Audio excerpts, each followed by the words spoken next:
A'udhu billahi minash shaitanir rajim. Bismillahir rahmanir rahim. Alhamdulillah, out of His infinite mercy, Allah subhanahu wa ta'ala has guided me towards a wonderful new discovery regarding the Arabic language. And in this video, I would like to show you some definitive proof that the Arabic script is a divine language from the Creator. The divine language is called Lisanun Arabian in the Quran, and my new discoveries are that in this language every letter has an independent meaning based on its shape, based on how they look like, and that these letters ultimately draw a picture of the object or concept that they're talking about. Take for example the word for a satellite, which is qamarun. And this qamarun consists of three letters: Qaf, Mim, Ra. So Qaf, Mim, and Ra. And my theory is that each of these letters has meaning. For example, in this case, Qaf means moon, and Mim means the earth, and Ra means the circular orbit of the satellite. So Qaf is here meaning the moon, and Mim is the earth, and Ra is the circular orbit. And this together, they are drawing a picture, as I will soon show you. You can see in this slide that I have matched these colors with the drawing on the right side. So you can see that the Qaf, which means the moon, this is indicated by this round shape, the object shape, which is present in both Qaf and Mim.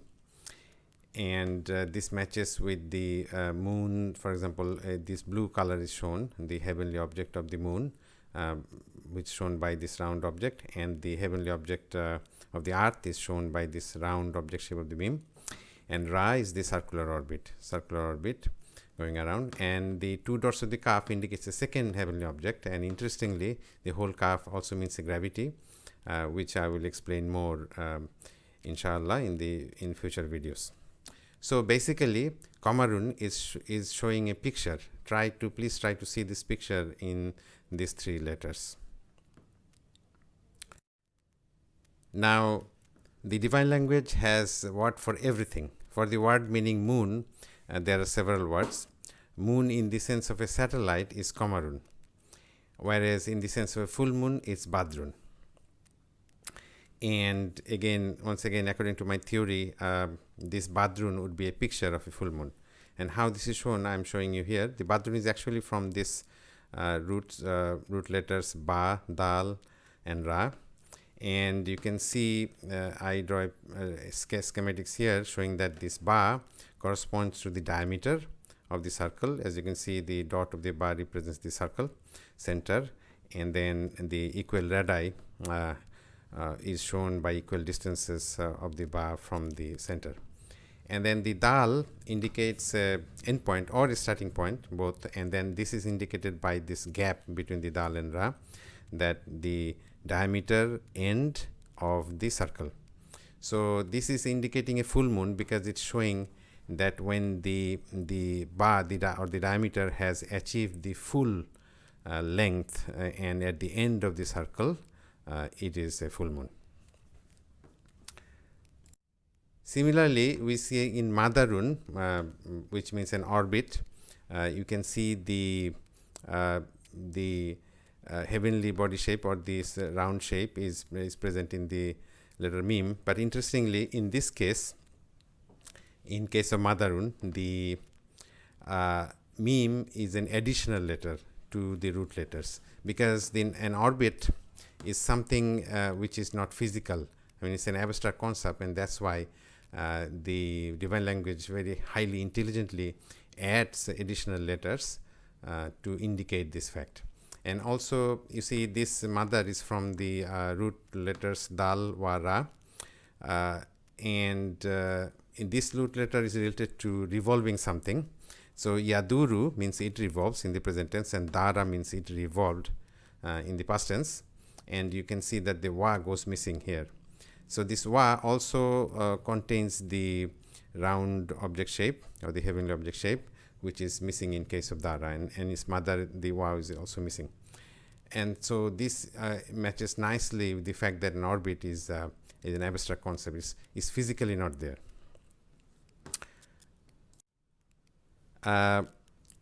Similarly, you see these three letters, kaf, ba, ra, is related to something growing bigger.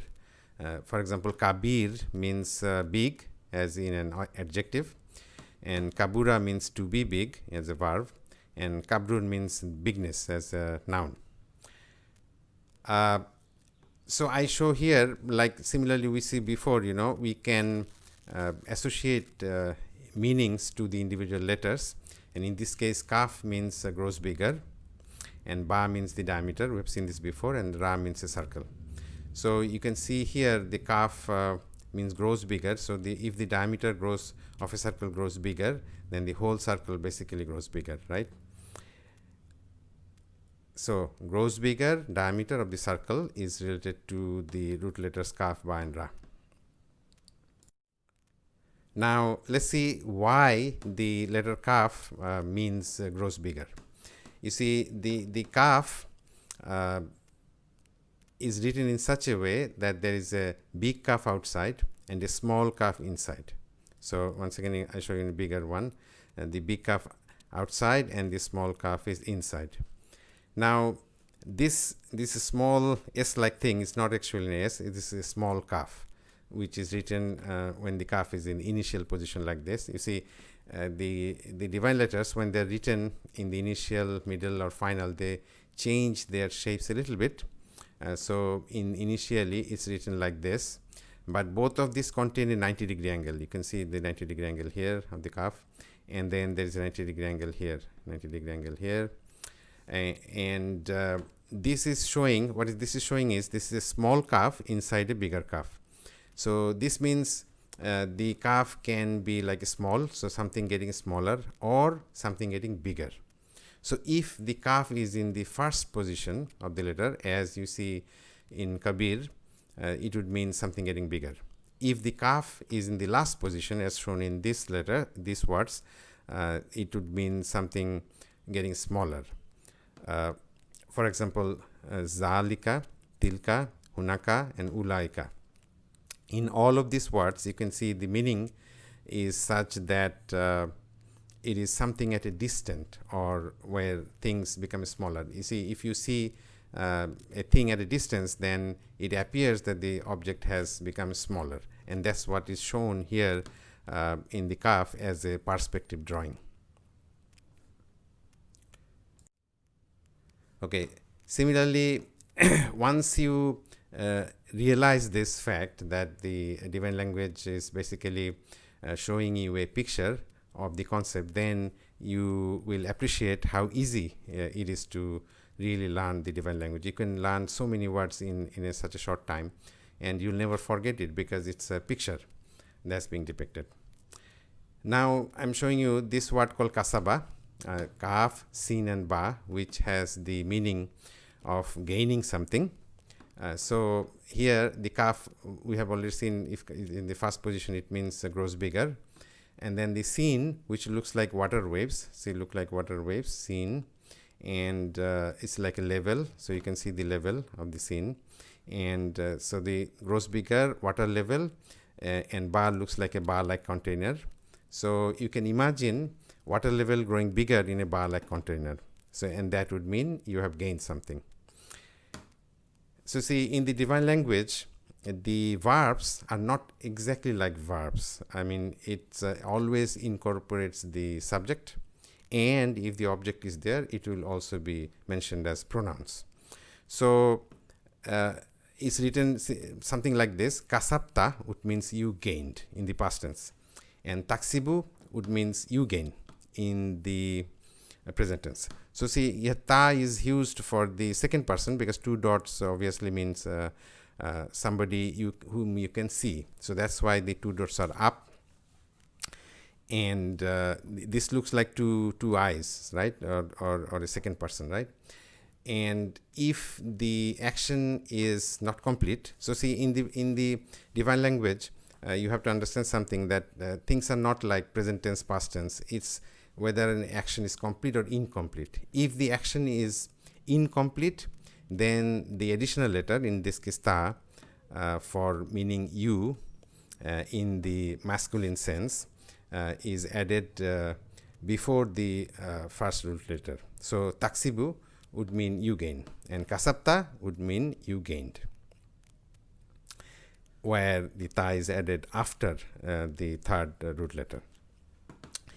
Now you see here, interestingly, if the sukun is present on the first letter, then it would mean a present tense, and if the sukun is present on the third or the last letter, then it would mean past tense. Okay, so you can see that it's very, very logical, right? Now, if these two dots are below, like yaksibu, it would mean he gain, that is in the third person. This is because the two eyes will be down, which I will also discuss soon. Okay, so you see, you gain is taksibu, and you gained, when the action is complete, it's kasabta. So basically, you have to understand this, that taksibu would mean you gain, but it can also mean you will gain in the future. That is, the action is not completed yet, and if the action is complete, then it is like done case, done deal. Then you have the kasabta. Okay. Another thing you notice, that there is a kasra in taksibu. While you are gaining it, you gain, then the level is down. See, this, the water level is down, and then the water level goes up once you have completed your gain.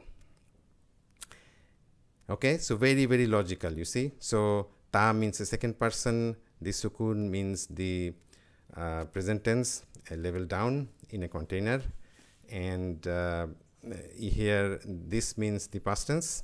This sukun would mean the past tense, and ta means the second person, and level is up. Very, very interesting and logical. Now, taksibu means you gain, and yaksibu would mean he gains. It's this ya is showing a person, another person whom you cannot see. It's called the third person in English, but you see, actually it should have been a second person whom you cannot see. So that makes more sense. So see, if the two eyes are up, you can see somebody, there's a second person, and if the two eyes are down, and then you cannot see him, right? And rest of the meaning follows this. So yaksibu would mean he gains, or he will gain, and in case of kasaba, it means he gained. But interestingly here, you see, according to this logic, taksibu kasabta, and yaksibu, it should be kasab ya, right? This ya here is missing, you see, and this is another miracle of the divine language, which completely removes this ya and the sukun, is because a third person is somebody who is not there, who is not present, so it can be removed. So the third person in the divine language is basically shown by omission, and then this kasaba is the way how the basic root letters are written in the Arabic language.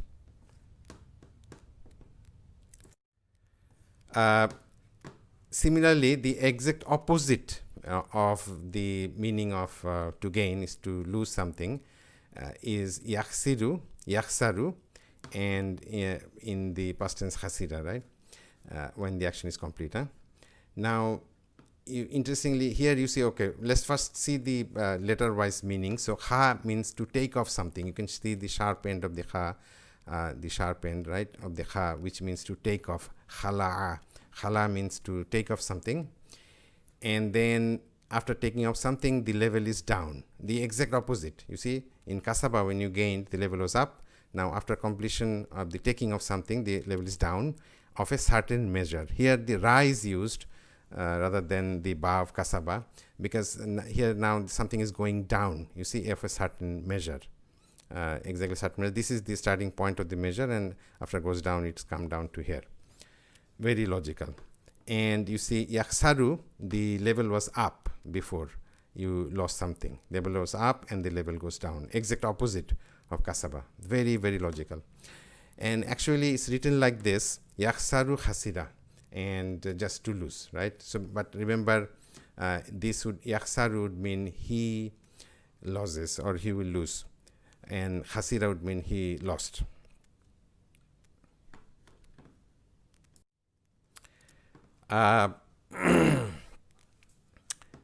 Just a few more words about the use of ka and the sin, which has a meaning of water related things. So ka'sun means a glass, as in a glass of water.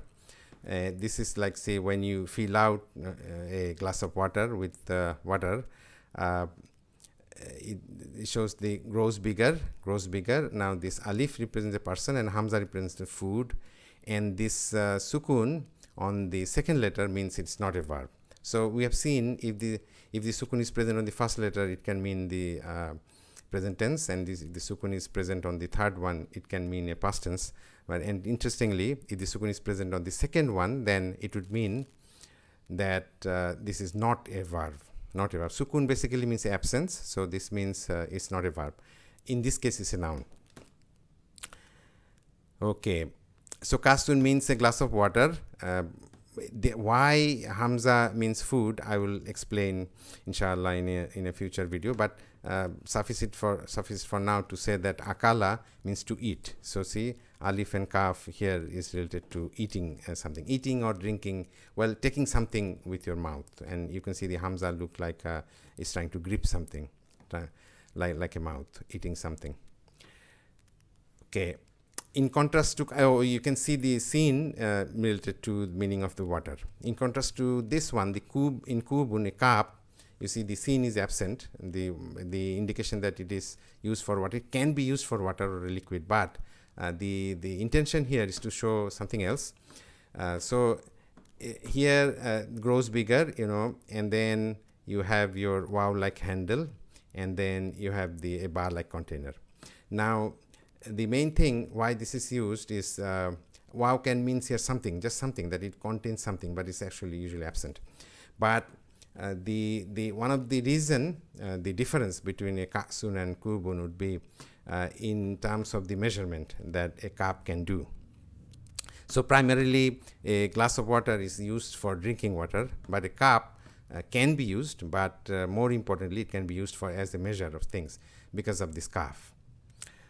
You see, kala means he measured, and yakilu means he measures in the present tense from the root kaf ya lam. Here you can see that kaf means grows bigger, and alif is 1 unit, and lam is unit propagation. So lam means this is the alif in the lam, and then this is the propagation sign, which is present in 7 other letters. I will discuss again later on this. But this propagation root means unit propagation. So step-by-step propagation, right? So like as you do in a scale. So you see, I draw the picture here for this, and this is the unit, the alif, and then of course the kaf indicates the 90-degree angle of the scale, and then you just propagate this scale for measurement. And interestingly, notice the similarity with the English kilo for measurement.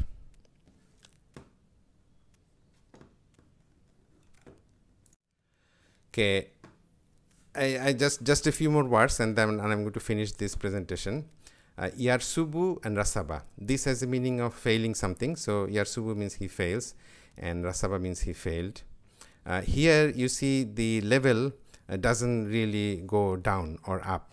And okay, first let's see this letter-wise meaning. So ra means goes down a certain measure, below the level. So see the end of the ra is below this level. You can see this ra is going down the level as in like an output, or you receive something as an output in a bar-like container.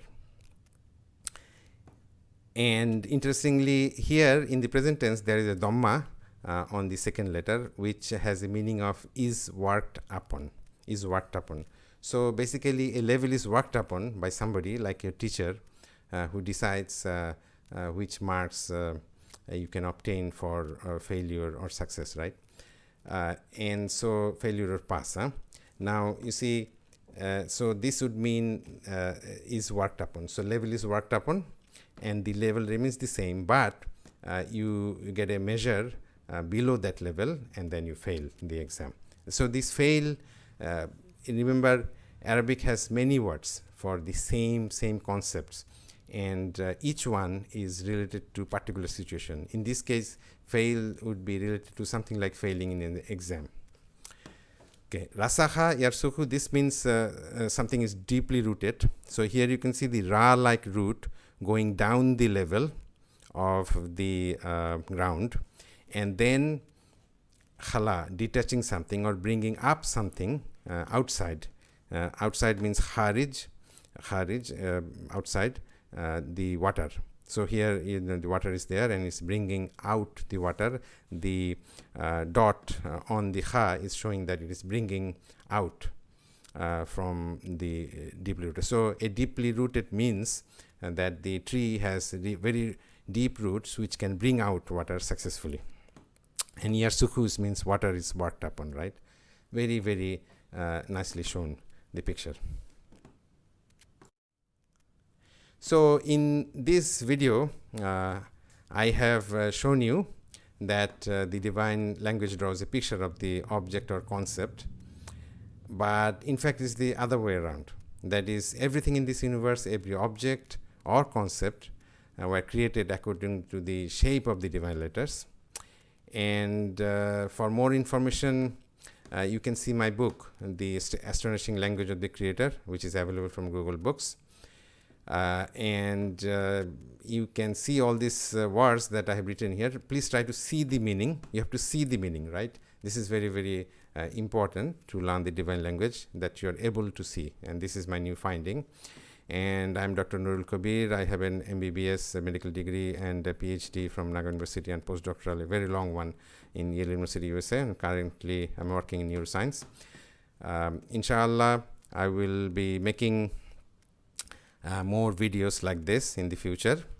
And if you like this, please subscribe and leave a like.